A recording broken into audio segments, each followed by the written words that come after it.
Cyn I ni roi cais I fewn ar gyfer y prosiect, wnaethon ni gwaith ymchwil yn lleol I weld pa fath o gyfleoedd cyfrwng Cymraeg oedd ar gael I oedolion I ddysgu amrywiaeth o sgiliau, ac roedd prinder sylweddol o gyfleoedd I ddysgu sgiliau newydd, yn enwedig sgiliau digidol a technoleg wybodaeth. Felly ar ôl ymgynghori yn lleol gyda dysgwyr a siaradwyr Cymraeg, penderfynwn ni ddatblygu cais y syniad am brosiect. Byddai'n darparu cyfleoedd newydd I ddysgu sgiliau digidol trwy gyfrwng y Gymraeg I oedolion yn lleol o fewn eu cymunedau nhw eu hunain. Before putting an application together to Communities 2.0, we did some research locally around the adult education opportunities available within Caerffili County Borough, and found that there was a severe shortage of Welsh medium adult education opportunities, particularly around information technology and digital skills. And we decided to develop a project proposal really around developing new opportunities for adults to learn new digital technology skills through the medium of Welsh within their local communities.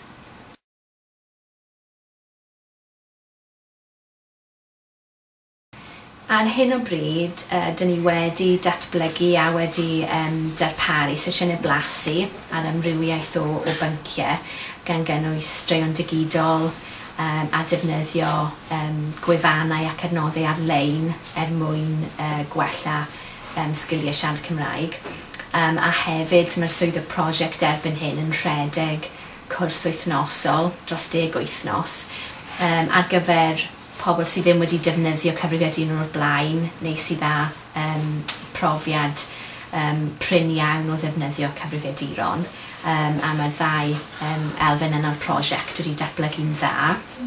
Ond hefyd dyn ni'n creu cysylltiadau gyda mudiadau yn lleol mwyn eu cynorthwyo nhw I wella eu sgiliau technoleg wybodaeth a gwneud mwy o ddefnydd o dechnoleg wybodaeth trwy gyfrwng y Gymraeg. A dros y misoedd nesaf fyddwn ni'n cynnal rhagor o sesiynau blasu a hefyd cyrsiau mwy hir dymor ar elfennau gwahanol o technoleg wybodaeth a sgiliau digidol trwy gyfrwng y Gymraeg o fewn lleoliadau gwahanol o amgylch y sir. At the moment, we're holding a weekly course for adults who have very little experience using computers, and they attend on a weekly basis, developing their skills and confidence using a range of digital skills. We've also held some taster sessions looking at digital storytelling and also using online resources and websites to improve their digital technology skills, but also to enhance their Welsh speaking skills as well. We're also making links with organisations locally in order to support them to make more use of digital technology through the medium of Welsh.